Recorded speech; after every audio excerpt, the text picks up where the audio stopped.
just another, what other way, or what else were you able to observe where you could see that shift? Maybe you want to present that, or what else stood out for you? So feel free to share other pointers. Sue, I can see a smile. Share with us. Hi everyone, Sui from Singapore. I'm doing the advanced program. I can't remember the cohort, I think it's 342. We are kind of in the midst of it. I must say that I was trying to understand the elements and the process using the PCC process to the conversation. And what I observed was that the coach in this instance actually, on a few occasions, sensitively kind of helped the client take pause, stop the client, but to help the client clarify or reinforce the thinking. So I thought that was very helpful in this case, because given the earlier sharing in terms of a reactive mind, but the coach was very aware of that and helped by kind of stopping the client at certain point a few times and asking the client to reflect or to clarify. And actually at one stage, even helping the client to calm her racing mind by articulating that clearly, right? I thought, wow. So by doing that, it helped. Then we could see that the client actually calmed down. And when she reflected, it was actually on some, again, deeper insight. So I think that way to help the client center herself and reinforcing the learning by asking for the client to repeat. I thought those were really helpful techniques, but I'm still trying to yeah, whatever it is that that's happening, so I can switch my mind to it. So I was actually the one who wrote about so there are ways of saying what is it you want to have happen to get to the gain mindset, and that you could repeat it, or at least to kind of get to whether the client has already shifted, or to test the shift. That's the way I got it. So thank you, Eleanor, for that mindset, or this pattern, or this tendency. Okay, so the coach was able to have a sense of what was supporting this experience. I'm hearing what you call emotions as in the experience, or the way the client is relating to their story. Is that correct? Yeah, how the client is relating the story, or how the client is perceiving the reality, or perceiving herself in that. All right. That story. Okay, so the coach has a sense of that, and then what is happening? What is he doing? How is the I can also ask, how is the coach using that to help the client get clarity? If this issue, another meaning, actually open up the room for the positive and the possible in the moment, right? Exactly. Wonderful. Anybody else who wants to share what they notice about the principles demonstrated in this beautiful conversation? Negatives, and the moment the metaphor or the analogy of the pregnant woman came, the entire environment changed. The way the clients responded post that, and that actually took me also to get into the situation. I myself was imagining, the different new medicines, the new way of life, the new things, and the way Ben explained it, and the way the client actually coincide her story with the situation, and the change in the thought process that brought was like awesome.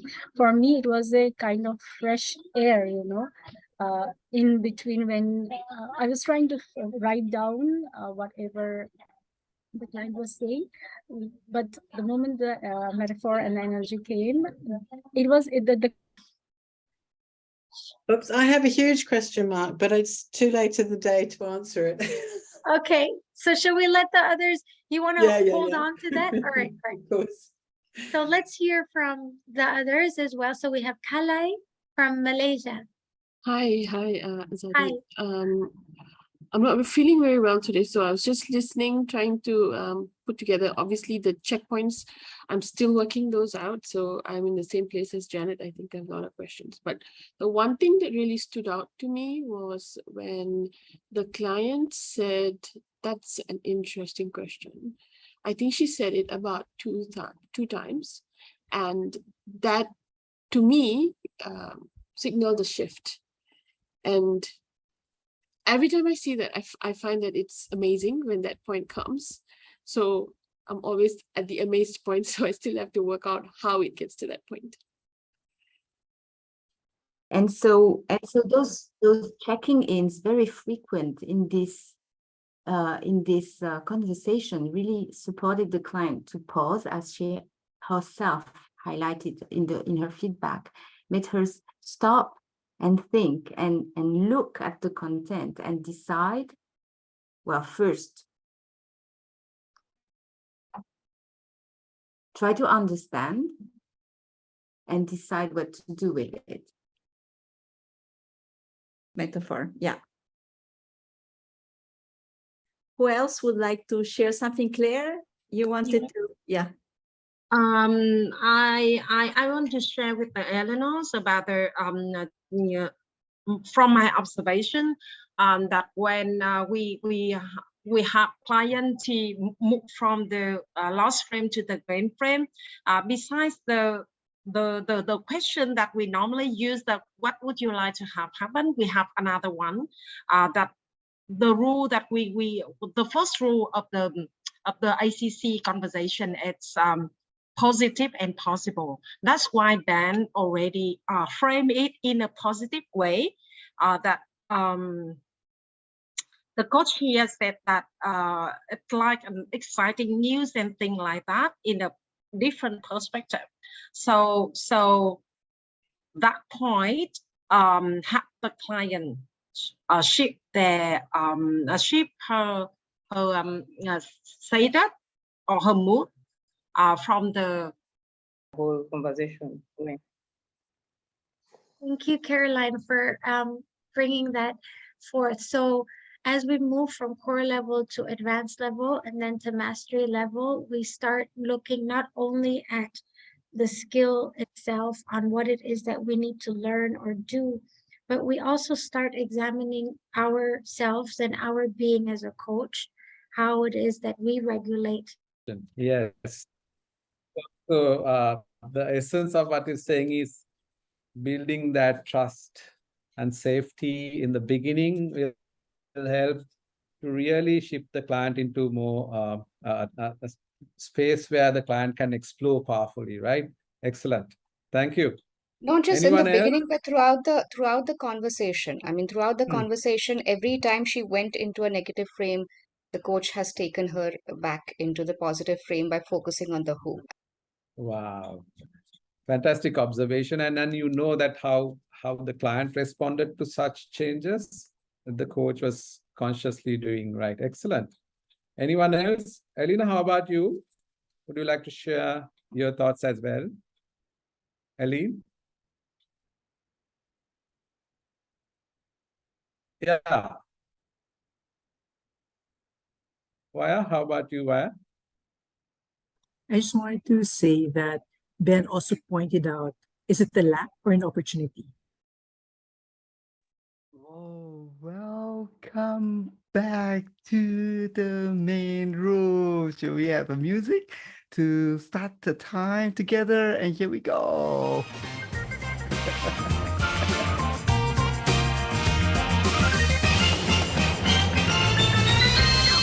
Great. So if you enjoy the breakout room session, give a high five. Great, thank you.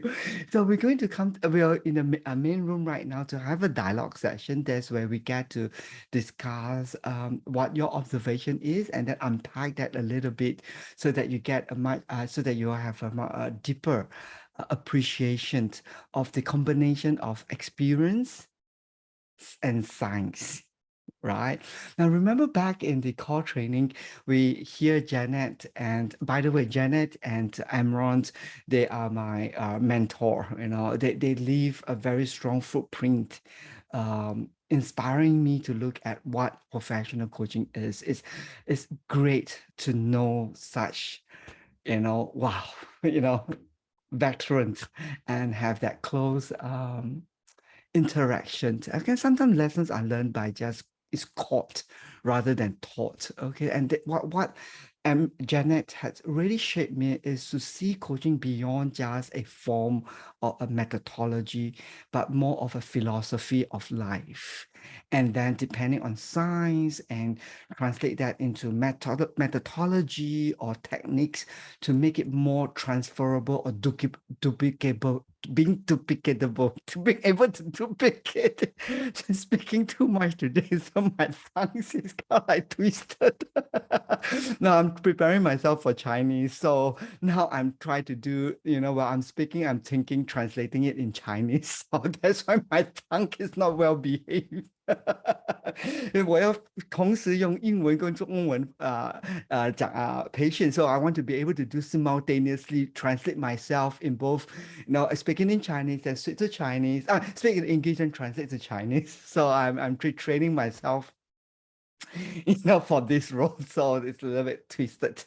Good philosophy, and then supported by science, and turn that into a methodology for the ease of transferring that knowledge to be learned. Okay, so and in part of this core training in Module A Part 1, where you hear Janet and Amron talking about what is professional coaching. And if you remember, there was one statement that they make, that the coach also bring everything to the party. What do you mean by bring everything? What is the everything that they're referring to? Right? Part of those everything, I believe what she meant includes your own experience. Now, experience, what do we mean by experience? Experience itself without experience without evaluation is not a valuable experience. It's just experience, right? You need to be able to take that experience, process it, reflect, and ask, what does it teach me? What can I learn here? What does it inform me about the nature of things? And it was through such reflection that you can turn that experience into something valuable, right? So that's what I think perhaps, what Imran was referring to. So when you say you take everything to the party, it means right now you bring your skill set or what you learn, whatever level you have, whatever level that you're enrolled right now, bring that skill set, bring that mindset, coupled with evaluated experience. You may say that, Ben, I just started professional coaching, not so many experience to talk to begin with. Wow, do you know something? By attending a live coaching sessions, you literally accelerated your experience bank because you're drinking from whose experience right now? Not a lot, maybe 4,000 over, just 10 years of analyzing 1,000 over narrative. Just, very humble, just that much only, not a lot. Wait till I'm 70 years old. Wow, then I said, a lot of. Okay, so what I'm trying to say here is that there's a lot of experience that I had by analyzing narrative and be able to see how different metrics play out at different cultural level, different topics, and blah, blah, blah, blah, blah. And so by just attending a live coaching session like this, you are able to drink all the good experience and bring it along with you. Isn't that a good deal? At no cost. That's the catchphrase. Okay. Now think about it. Which MCC coach willing to demonstrate the skill set at no cost? Right? Good. But here we strongly believe we want to honor our mission. That is, your coaching conversation is important because the life that you're impacting is important, and that is in line with our philosophy. Cool? Great. So here you see a combination of experience. That means what I've noticed in other cases, and how clients actually how the client's mind will respond, given such a context like this, to create a best scenario to not allow the mind to go backward, but to go forward. Now, I cannot remove things from the client, but I can stop things from happening. That's my new intervention. You hear me saying bypassing. Okay. So think about this. If you have a blind spot, or you have a stubborn spot, or you have a resistance in your mind, how to remove it? It takes a lot of effort to remove that. Agreed? Great. But then does it mean that we are left helpless right now? No. We are not, but there is another possibility, that is, what if you don't trigger the bomb? You can carefully pass through the landmine and reach your final destination. See the point? So what I've noticed is that the defense mechanism is so powerful. And in my, not say past life, but in my previous vocation, not previous vocation, before I get to seriously into professional coaching, with strong influence from psychotherapy and all this counseling and healing and deep transformation stuff of work, I have the natural tendency to go deep to address issues and try to work with the shadows and heal it and close the door and blah, blah, blah. I realized that it takes so much of me to be able to do that. Not that it's wrong, but it just takes so much away from me. And it let me wonder, is there another possibility out there? It was not until that I get to encounter coaching that opens the door for me to learn more about awareness, that I realized, and coupled with at that point of time, I was doing other stuff. And so with that, it kind of opened up a brand new door for me to say, hey, I don't have to fight cancer all the time. Right? The best way to treat it is prevent it from happening, which means that if you can stay healthy, why worry? See the point?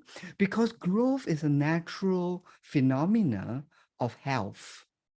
That was revelation to me as I work with organization, because all this time I try to solve their problem. And I'm very proud that I can solve their problem, but it takes so much out of me to be able to do that. And so that was where in my PhD that I get to understand, wow, all I need to do is just keep it healthy. Just keep it healthy. As long as we can focus on what is needed to make growth, to make health possible and create it, things naturally get over it and they strive and grow on its own. So it's about planting something there and keeping it healthy. Wow, that now transformed into our coaching approach. Direct the mind towards what is possible and positive. And when the mind stays in that frame, even if it's an issue, the issue has less impact on them right now. It's so amazing. It's not that the coach is great, but the science is so powerful. Got it? Great. So do you notice that at the beginning part of the conversation, how it has been totally transformed into a game frame without without changing the client's story. Right? It's not reframing the client's story. That's a difference in the approach. Got it? So it's not rewriting the client's story, because I don't think we can rewrite the story. Make sense? Good. So share with me first, before I get Louis to get to Louis, share with me, what do you notice about the beginning part after the client presented the topic? How was it? How did the coach, or what do you notice about me framing that part back to the clients? Harshida, do you like to go for it? Yes, please. Thank you, Ben. So what I noticed was that the client kept saying about mindset and loss. She was in complete loss frame. And what the coach that you focused on was not how she viewed the situation, but her as a person, as a new focused on the who and her ability I mean, you said that, she is, sorry, I'm referring to my notes. Oh, yes, yes, because I have also no memory right now of what happened. You said that you are able to identify a mindset. You are noticing something not right. Something not So right, yeah. so it came back to her ability, and that is her who, rather than how she viewed the Yes, situation. yes. Thank you. So we frame it as an ability to do something good, which is you can identify something and you are able to notice something. So I remember the word notice and identify. Okay, that sounds very simple, isn't it? Like it's like wow, what's so powerful about that? It's not the word itself, but the structure. You are able. When you hear it, how does it sound to you? You are able. It gives you a possibility, right? So it's a semantic impact on the mind that now gradually shifted the client's way of looking at things. Okay, you are able to identify and you are able to notice something is not right. And it's not that there's something wrong. Can you see the difference and how it might land? That something was not right. Got it? So in this way, we cannot change and turn it into positive, but what we have done is that we neutralize the impact of that loss frame that was created by the clients, the impact that it has on the way the clients right now is looking in this very moment. Now, remember, as you begin to talk, it colors your perception in this very moment. So if you use negative words, your mind now look more leaning towards the negative direction. And what you're going to say next, or how you're going to think next, will then be moving in this direction. Does that make sense? Isn't that how sensitive the mind is? Right? Because we cannot control the way our clients is going to perceive in this very moment. What we can do is position it for the best case scenario. Right? So if we can now neutralize the negative impact that has already been created and now turn the lens towards more of a neutral frame. Wow, that means the mind right now stop generating negative content. So it means the mind now is a clean, fresh paper. And then the next move is critical, your inquiry. Okay. Now, if you manage to kind of like frame it and neutralize it, then the way you inquire is going to change the next moment of the conversation. See how tricky that is, isn't it? Right. So henceforth, it is a precision skills, which means it can be learned. Okay, but it requires a lot of feedback, a lot of kind of like, sharpening your way of focusing, like looking at the very choice of the word that you use, the structure of the words that you are creating. And henceforth, you must appreciate the practice lab that you are going through. Because the practice lab is not intended to teach you how to do coaching. It's to condition your mind, sharpen the way you are thinking. Do you see the difference right now? Right. Well, what's the value of practicing something without understanding or without perfecting your precision or without shaping the way of your thinking? See the point? Good.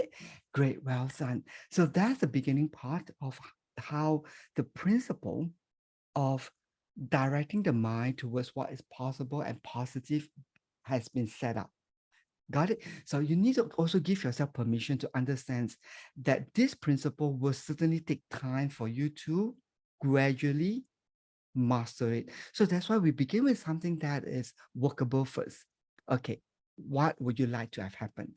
So that you get used to flipping it to game frame, flip it into game frame, flip to game frame. Now, once you master this, then we can take you to the next level and say, okay, look at the word itself. Does it suggest that the client is avoiding something, or does it suggest that the client is approaching something? Right? Then you get the flavor of the implied message, whether is it game frame or is it loss frame. So most of the time, the client's content is in a game frame or loss frame.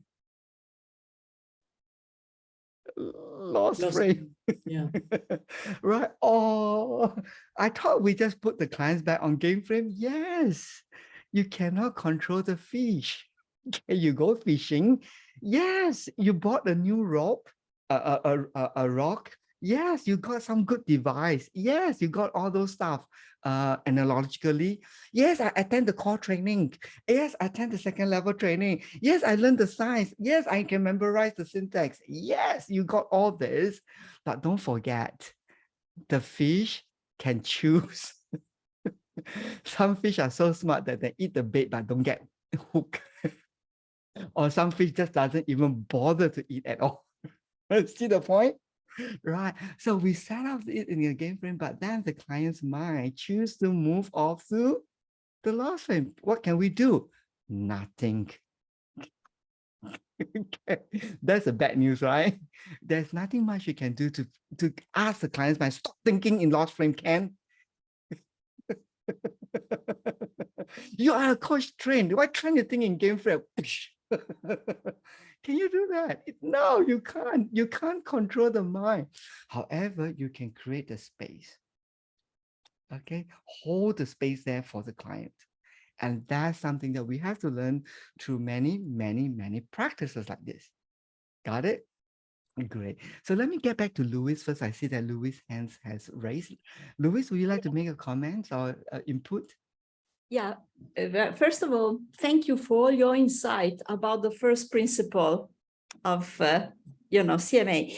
And I was really impressed. My group, I mean, I was in a group and they were most core level, but they picked up so well, like Eleanor, yeah, if you want to, so well, this first principle in the session and also the second one. And it was really, I mean, very, very clearly picked up. I just wanted to share this. Thank you. And you can see most of the inquiry is forcing the client's attention towards what is possible, not what is positive. Right? There was only one part that was challenging the client's content. And that is all that you have said, how much of those are real. Okay, so that's the only part, I guess, that is a direct provocative approach to challenge, because by that time the client's mind is so stubborn, kind of like refuse to buck in, you know what I mean? So I kind of like, too much space is not that good. Maybe a little provocative, approach to spice up things a little bit. And that's why I took the challenge. Well, I can. No, okay. When you come to such a conversation, you can decide whether do you want to provoke by challenging, or do you want to let that pass? Okay, and ask and work on other aspects. So that is where the artistic and the individual preference comes in, and there's no right or wrong. Okay, so what I thought might be useful is to just raise up to your attention that when I ask the client, so what is true about all that you say, is more of a provocative approach to challenge the client's thinking process. Got it? Great, good. So I'm going to open it up right now for some dialogue or some questions that you have in your mind that you would like me to kind of like clarify. Go for it, Janet. What I observed was something quite beautiful in when you, I hope this won't seem inappropriate, but you, with the memory of your wife's pregnancy, you shared such an intimate and precious moment that it was like that image impregnated the client to the point where I could see her body kind of changing, receiving it, and then smiling. And I thought that was a risky strategy on your part, but if I had been the client, I would have felt, and I think she did, she expressed that, such a sense of trust for you, which kind of, for me, that shifted. I mean, how could you be in a loss frame after that? I mean, it's like you introduce the gain frame. She's pregnant and she's got her own baby now. And I just thought that was beautiful. Thank you. Let me just share some little insight here. Yeah. That was indeed a very risky move, but I have cushioned it around by changing the metaphor to my wife and not her. I know. Yeah. So that reduced the risk. Absolutely. I get that. So I'm I was sure you about wouldn't to have done say it any that, other way, but imagine still that I you thought, are, wow. then I take it back and said, no, my wife. Because that strikes me in the moment that, hey, it's too sensitive. Yeah. You know, because she is a lady and who knows about her history, right? Yeah, So exactly. it could be very sensitive. So I kind of like reverse that back to say it is my wife. And she had a choice whether to accept it or not. She could have said, well, thanks for sharing, but that really doesn't work for me. Yes, and that's great. If it doesn't resonate, that's great, right? I mean, so that's the philosophy that we want to embrace as a full partnership. If it doesn't land, great, we don't insist, right? We just let it go. Thank you, Janet. Thank you. How about Laura? I can see that your hand is raised. Laura, go for it. Hi there. Yeah, I thought that was fantastic, that analogy. And just on the back of that, because I'm doing my core training at the moment, I just wondered, we haven't been taught anything about metaphors and analogies. Firstly, is that part of the next level training? And second question is then like, do you have a bank of metaphors? Wow. No, sir. Now, let me clarify a couple of things. The metaphor and other more advanced techniques falls under expanding the mind for understanding, right? Okay. So basically what we want to do for understanding is basically to allow people to get a felt sense of the story. What's the story all about?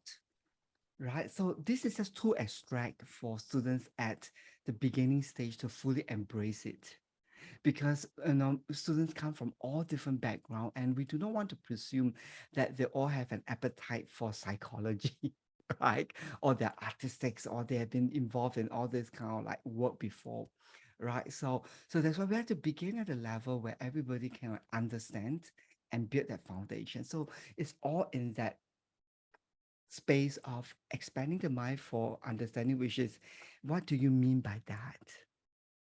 So idea is not to ask for an answer. The idea is to harness an understanding through that syntax. Okay. Now that you're familiar that, at this space, that is this, because you see, in the transformational approach, we taught students at the core level that we want to observe how the client is relating to an experience, right? And is a very abstract concept, relate to an experience. So what it means is, what's the story behind it? Not so much of what is the details, what's the background around the situation. Even when we use the word story, it is meant to be a narrative. What does a narrative reveal to us about the theme, the major pattern, the key construct of this episode, right? So that's basically what we want to extract, because the perceptions are all kept in this meaning-based content, which is very difficult to pull it out through logic. All right. So when we are able to create a form like a metaphor, in this case, the pregnant lady.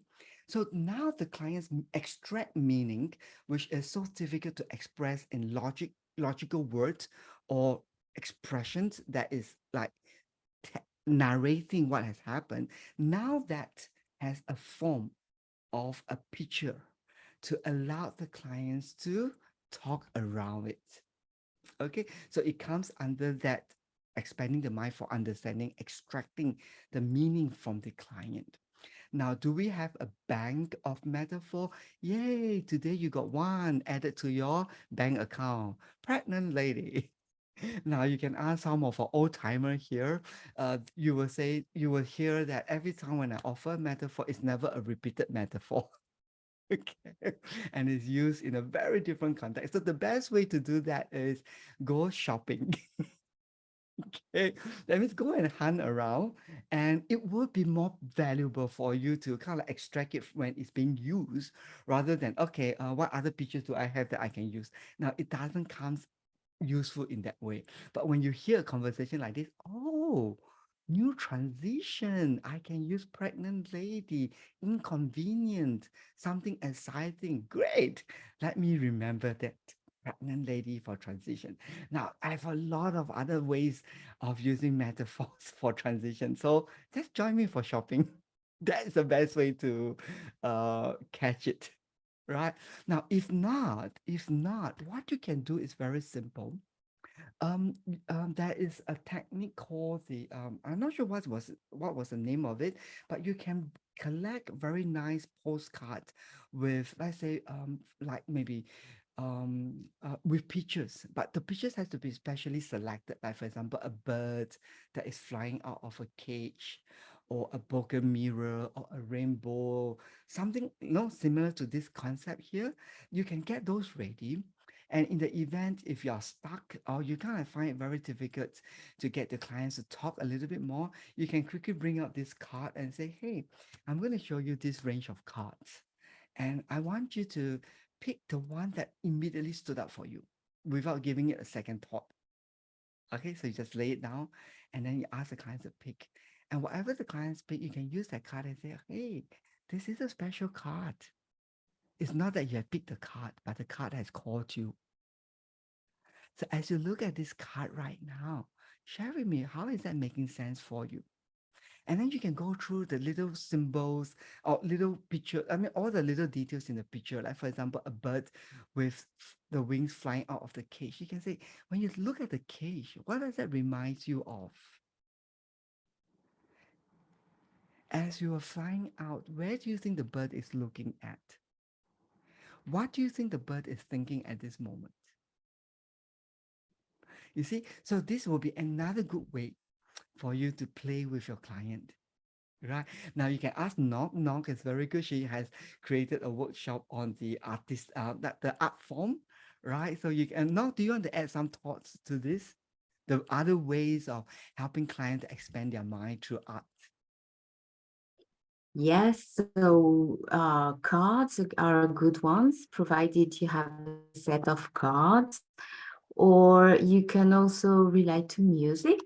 You can ask them which song would relate to them at this moment, which song is calling. You can also have them draw, draw, but in a very free way, like just pick a color or pick a shape or a texture. Or you can also ask them, and right now, which texture comes to your mind as you're relating to your situation? Or you can ask them for flavors or temperature or everything. Yeah. Does it help? Yeah, I like to use music. I always have ready-made music. Don't you be afraid of who you really are. Just hold on to the truth within, the courage in your heart.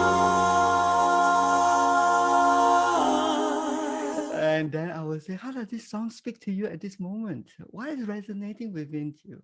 What is calling out to you right now? Where's that inspiration, right? So all these are, resources that allow us to make that conversation so special and powerful. Good. As a do you like to share some thoughts here to help our students to expand their toolkits? I really love the playfulness and the openness that's emerging just now. And I think one word that just comes out for me is just being creative and being curious. You know, the combination of these two and being led by that. And you can see how playful Ben is. And I appreciate that it's his authentic way of being playful. And this is what, these are just tools, means with, if we know, what is it that we're trying to draw out, we can use these tools as a further extension. And another thing I appreciate for the client, it also, gives them the opportunity to be more creative.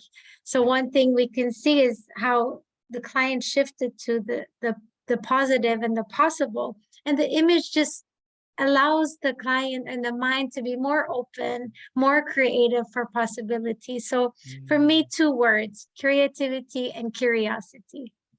Great. The key here is be yourself. Okay. If you have to be playful in your own skin. Right? Good. So, but I think behind the word of playful is joy, the energy of joy. And you have to find your own expression of joy. Let's show angelic smile. Come on, 1, 2, 3, angelic smile. What happened to your jaw?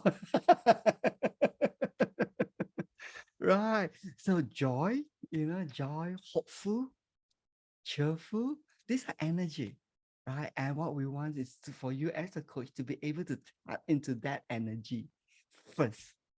And then the form will be in your own way that is appropriate. Cool? Whoa, high five. Yay. What a great learning. Maybe one more question. Is there one more thing that maybe we can open up for a dialogue, for a discussion? If not, otherwise, I'm going to give you one homework, and that is increase your memory. Okay. Good. Do you see how useful that is? Have you got Right, any so I advice as to how remember- to do that? Sorry? Have you got any advice as to how to do that? I Oh, started doing no. memory games and memory techniques recently. Well, the key here is to learn how to get rid of ABC. And then if you can kind of like get rid of ABC, then you only have a few things to focus on, like, for example, unpack. Do you hear the word unpack? Yes. Right at Key, the beginning? Yeah. Yeah. So that was what the clients wanted as an intention, to unpack. So I just remember unpack. Would you visualize the suitcase, or do you just remember that word? Yes, just because of unpack, then I can branch it out, because your mind is capable of remembering 7 different chunks of things. Yeah. And it will stay there for at least 1 or 2 hours. And visual images are much easier for me, Yes, aren't they? yes, Yeah. you got it, you got it. Which is So if great, I because can- then you went back at the end and you Yes. told how do you want to pack it in it? How do you want to pack it again? Which was Yes, beautiful. yes. Yeah. Good. So just learn first to get rid of ABC. So you have only 7 chunks of things to work with the client. Unpack. Then I remember something that she says about being careful. Then in that moment, she talks about being consciously aware. Then the 2 things tie together. Great. Right? Pregnant lady, one of the central team. How many things? Only 3 things. So sorry to be slow, but you said get rid of ABC. Do you mean get rid of it all? Don't try and remember all the words. Yes, the additional details, the backgrounds, the Yeah. consequence, Okay, and cool. all this. Forget the You just let it context. fly over. Just go for Just let it fly over. Gotcha. And the idea of recognizing ABC is to allow you to laser sharp focus on the key essence. What is this all about? What is this all about? She wants to unpack. What's the issue at hand that she's dealing with? I think is transitioned. And this transition is about her adapting to a new role, but something becomes an issue here, which I'm not sure what that is. So that's what was my inquiry. So, so what about this? It's really a mystery, right? But that is what's the issue at hand. Unfortunately, the clients cannot clearly articulate the issue at hand. But in my mind, I basically look for a few elements. What is this all about? What's the intention here? Is that an intention, or is that a goal, an expression of goal? So in other words, I'm looking under this main element, expression of goal. The only difference is that I have a little bit more bigger library to look for expression of goals. I can differentiate between motive, intentions, just a wish, or this is a goal, or this is a desire, right? But fundamentally, it's looking for elements. So I'm able to identify an intention. I want to unpack things. Then I'm trying to figure out what is this all about. Okay, it sounds like this is about her in a new transition. Then because the client is not moving forward, I'm very interested to find out how much awareness does the clients have regarding issues, which is another element that we did not emphasize a lot at the core level because it is certainly taking a lot of energy from the students. Remember underlying issues and real issue, right? So I'm playing with these two at this moment in the client story. What's the real issue here? Because it seems that there is an issue, but the client is not able to clearly identify that in its when he's presenting the topic, right? So basically, that's the three things that I have in my mind. This is about transition, and this is about an issue, but the issue is a little bit mysterious. Right? I did not use the word unclear. I did not use the word you are doubting or whatever that is. I just simply say it's a little bit mysterious, not ambiguous, mysterious. So the choice of words right now becomes very important because it colors the landscape of how the client is going to look at the issue.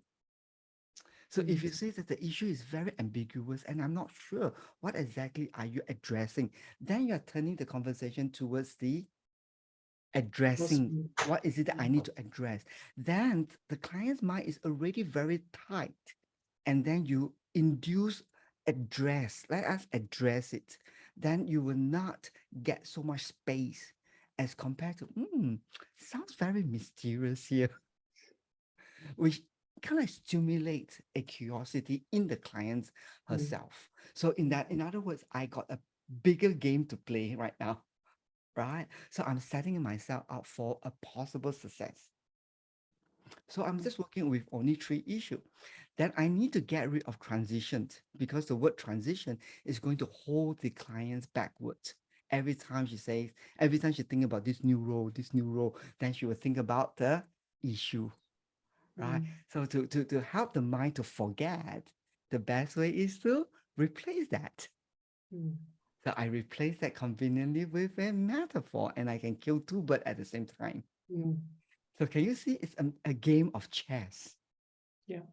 Okay, because that is how the science works. So we are organizing the science around it to create the best case scenario for the client's mind to fully opens up. Whoa, high five. Hope this encourage you, not frighten you, to let you know, wow, there's such a big world out there waiting for Very you. much, very Thank much. you. Let's give everybody high five. Woo!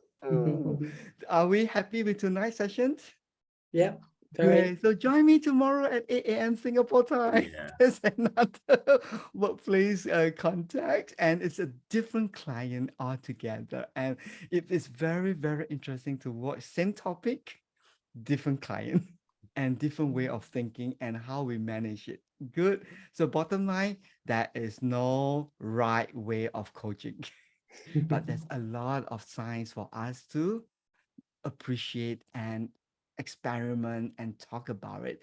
So through such dialogue sessions, what do you learn? Nothing. Seriously, right? Nothing concrete, but don't never underestimate the power of an understanding. Understanding informed things that is not happening. Knowledge can only tells you about what you need to do when things happen. Things that is not yet happened, what to do? Use understanding to inform your choice of action. Is that powerful? Chew about it. Okay, so with that, this is the song. Thank you. Leave it. Nice. Okay. Thank you, everybody. Have a good Thank day. you, Ben. Thank you, Ben. Thank you, everybody. Thank you very much.